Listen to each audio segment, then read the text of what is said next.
محمد نبينا بنور هدينا من مكة حبيبي نور سطاع المدينة. Assalamualaikum warahmatullahi wabarakatuh. Saya Muhammad Lukman Saparwadi. Pada kesempatan kali ini saya akan menceritakan kisah tentang hijrah Nabi Muhammad SAW dari kota Mekah ke kota Madinah.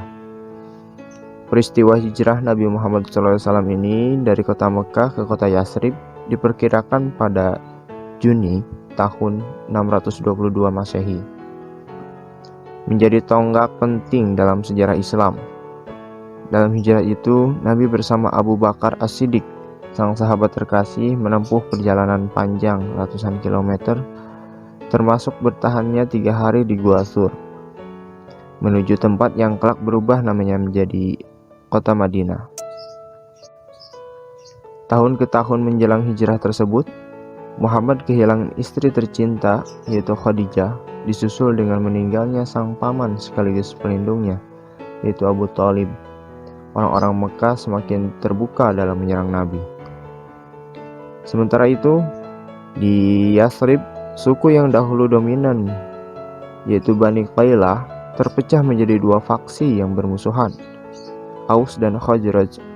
Mereka baru saja merasakan perang Bu'at, perang sipil dan konflik terbesar keempat yang menelan lebih banyak korban.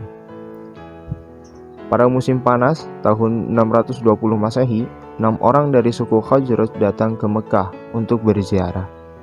Mereka sementara tinggal di Aqabah. Di sanalah orang-orang ini bertemu dengan Muhammad. Nabi tidak mengenal mereka, tapi orang-orang ini sudah mendengar soal beliau dan kenabiannya.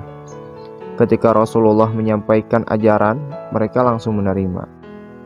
Menurut Martin Link dalam Muhammad, kisah hidup Nabi berdasarkan sumber klasik, yaitu bukunya, terbit tahun 2015, menuliskan orang-orang dari suku Khazraj ini berkata, "Kami telah meninggalkan kaum kami karena mereka tercabik oleh kejahatan dan permusuhan. Jika Allah mempersatukan mereka karena engkau, maka tidak ada yang lebih mulia daripada dirimu." Perpecahan yang dialami 6 orang itu menjadi awal perubahan. Musim panas berikutnya, di tahun 621 Masehi, ada 12 orang dari Yasrib yang kembali datang ke Aqabah, termasuk 2 dari suku Aus. Mereka kemudian berbaiat kepada Nabi, yang dikenal sebagai baiat Aqabah pertama.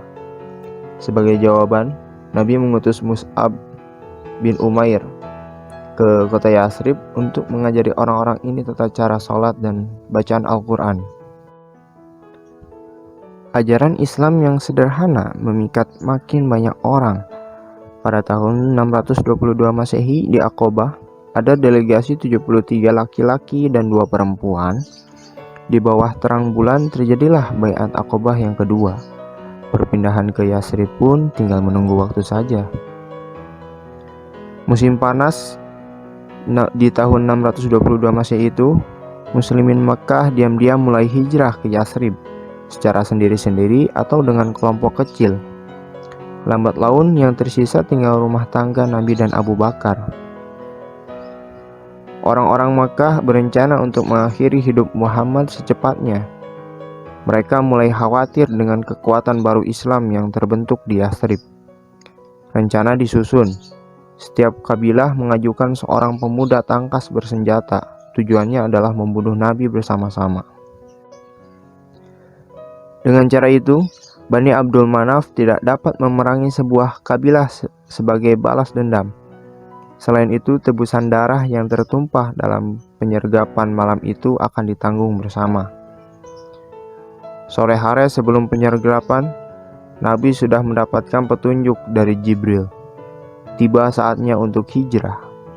Ia langsung menemui Abu Bakar dan menyusun rencana keberangkatan.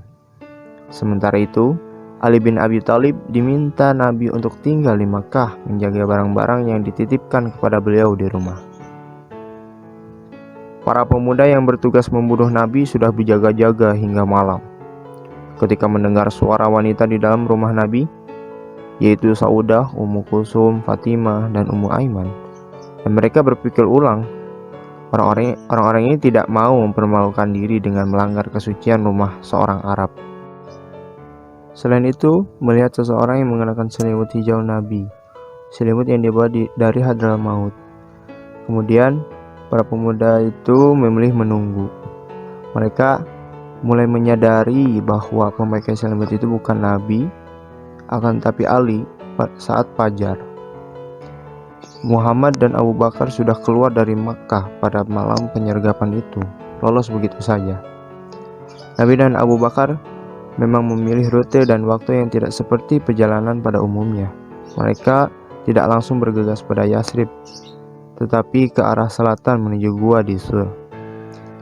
Adapun Amir bin Fuhairah, beliau adalah seorang pengembala domba yang menghapus jejak daripada Rasul dan Abu Bakar. Mereka terlebih dahulu bergerak ke arah barat daya sampai tiba di pantai Laut Merah. Yasrib memang ada di utara Makkah, tapi ini adalah rute yang paling mungkin demi keselamatan Nabi dan Abu Bakar.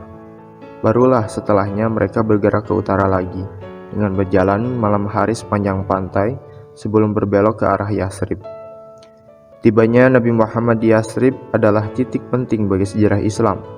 Sang Rasul kemudian membentuk kekuatan baru di tanah Arab yang tidak dipersatukan oleh ikatan darah atau ikatan apapun, kecuali persaudaraan atas dasar keimanan kepada Tuhan. Teror Quraisy terhadap Muhajirin. Berita tentang hijrahnya kaum muslim ke Madinah telah menyebar ke seantero kota Mekah. Orang-orang Quraisy sangat geram mendengar ini. Akhirnya kaum kafir Quraisy mengancam kaum muslim dengan mengirimkan surat yang diterima Abdullah bin Ubay yang intinya akan mengancam kaum muslimin dan mengajak perang. Namun ancaman tersebut gagal. Ancaman tersebut disikapi dengan sigap. Kaum muslimin pun berjaga-jaga dengan mempersiapkan diri dan mempersenjatai diri jika terjadi perang. Dalam kondisi tersebut, Allah Subhanahu wa Ta'ala menurunkan ayat yang memberikan izin dan mewajibkan kepada kaum muslimin untuk melakukan perlawanan, dan bukan hanya sebatas pertahanan semata, sebagaimana yang dituliskan dalam Quran Surat Al-Hajj ayat 39. Taktik ini berhasil membuat keretakan di antara kaum Quraisy dengan sekutunya yang menyebabkan permusuhan, dan akhirnya perang Khandaq ini gagal, dimenangkan kaum Quraisy dengan sekutu. Walaupun kaum muslim sempat mengalami kesalahan dan kelaparan akibat kepungan tersebut, berkat pertolongan Allah kepada kaum muslimin, maka dikirimkanlah angin yang sangat kencang dan keras sehingga merusak logistik dan perbekalan tentara Ahzab, merubuhkan kemah-kemah, menyebarkan debu dan pasir ke dalam mata, hidung, dan kerongkongan mereka. Akhirnya tentara mengalami kegagalan dan putus asa sehingga peperangan tersebut dimenangkan oleh kaum muslimin. Itulah dari teror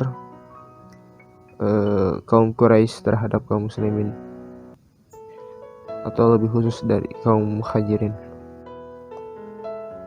Perang besar yang terjadi karena teror yang dilakukan kaum kafir Quraisy terhadap kaum muslim di Madinah secara ringkas meliputi, yaitu yang pertama, Perang Badar. Perang Badar Al-Kubro terjadi pada 17 Ramadan tahun 2 Hijriah, atau yang bertepatan pada 17 Maret 624 Masehi, di dekat sebuah perigi kepunyaan seorang bernama Badar yang berlokasi antara Makkah dan Madinah. Perang ini dipicu awalnya ulah dari kaum Quraisy yang berupaya menghancurkan kaum muslim yang telah berhijrah ke Madinah. Dengan melancarkan perang ini, menurut strategi mereka, keselamatan perniagaan Quraisy bisa terjamin. Pasukan Quraisy dan pasukan muslim mulai berhadap-hadapan. Pertarungan diawali dengan perang tanding, yaitu duel, antara Utbah bin Rabi'ah al-Walid dan Syaibah di pihak Quraisy melawan Ubaid bin Haris, kemudian Hamzah dan Ali bin Abi Thalib di pihak muslim. Mereka duel, yaitu duel pedang kemudian berlangsung sengit dan dimenangkan oleh kaum muslimin. Ketiga panglima Quraisy tersebut tewas. Ali bin Abi Thalib berperang tanpa luka, sedangkan Ubaidah terluka parah dan akhirnya gugur sebagai syuhada. Setelah itu, kedua pasukan berperang sengit dalam perang massa. Yang kedua yaitu Perang Uhud. Perang Uhud terjadi pada pertengahan bulan Sya'ban pada tahun ketiga Hijriah, yaitu di bulan Maret 625 Masehi, di kaki gunung Uhud, sebelah utara kota Madinah. Kaum kafir Quraisy bermaksud balas dendam atas kekalahannya di perang Badar sebelumnya. Dan kaum kafir Quraisy merasa malu dan kehilangan muka akibat kekalahan mereka dari kaum muslim. Pada upaya untuk memerangi peperangan Uhud, Abu Sufyan mengerahkan pasukan sebanyak 3.000 pasukan koalisi yang terdiri atas suku Quraisy, Arab Tihamah, Kinana, Bani Al-Haris, Bani Haun, Bani Mustahalik. Kemudian strategi yang dirancang Nabi SAW yang awalnya berjumlah 1.000 pasukan ternyata di tengah perjalanan atas hasutan Abdullah bin Ubay berkurang menjadi 300 pasukan, sehingga pasukan muslim hanya 700 orang. Nabi SAW menempatkan 50 pasukan pemanah di bawah pimpinan Abdullah bin Jubair di suatu tempat strategis untuk menutup jalan pasukan berkuda Quraisy sehingga mereka tidak dapat memukul pasukan Islam dari belakang. Nabi Muhammad memberikan instruksi untuk tetap bertahan dan berada di pos tersebut apapun yang terjadi. Peperangan Uhud sebenarnya hampir saja dimenangkan kaum muslim, namun pasukan pemanah pimpinan Abdullah bin Jubair melanggar ketentuan Nabi SAW. Itu meninggalkan pos mereka untuk ikut mengumpulkan harta rampasan perang tentara Quraisy, dan itulah yang menyebabkan kekalahan kaum muslimin. Yang selanjutnya yaitu Perang Khandaq. Perang ini terjadi pada bulan Syawal tahun ke-5 Hijriah di sekitar kota Madinah, terutama bagian utara.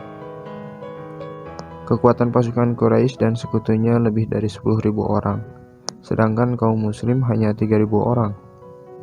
Perang ini disebut juga dengan istilah Khandaq, yaitu parit. Perang dengan model dan strategi parit ini atas usulan Salman Al-Farisi. Pasukan muslim membuat parit dengan maksud menggali dalam dan lebar di sebelah utara kota, sehingga kaum muslim dapat bertahan di belakang parit. Sulit bagi pasukan Quraisy untuk menembus dan menyeberang parit. Walaupun kaum kafir Quraisy sulit menembus parit, akan tetapi pengepungan kota Madinah terus berjalan. Awalnya pasukan Quraisy beserta sekutunya hampir frustasi, yang ditandai dengan mereka mengeluarkan komando yang bertentangan satu sama lainnya. Namun Huwai bin Athab berhasil membujuk Ka'ab bin Asad, yaitu pemimpin Bani Quraisyah, untuk menghancurkan kaum muslim. Bani Quraisyah telah melanggar isi piagam Madinah. Karenanya, setelah perang Khandaq, Bani Quraisyah dikepung oleh kaum muslim dan diusir dari kota Madinah. Dalam situasi genting ini, kaum muslim kedatangan Nu'aim bin Mas'ud kepada Nabi Muhammad. Beliau menyatakan kesediaannya melakukan apapun saja untuk mempertahankan kota Madinah. Maka diaturlah siasat dan strategi memecah belah kekuatan pasukan Quraisy dan sekutunya dengan menyampaikan informasi melalui Nu'aim bin Mas'ud kepada kaum kafir Quraisy jika Bani Quraisyah secara diam-diam mengadakan perjanjian dengan pihak Nabi. Mungkin demikian kisah dari peristiwa hijrah Nabi Muhammad dari Mekah ke Madinah. Sekian, terima kasih. Wassalamualaikum warahmatullahi wabarakatuh.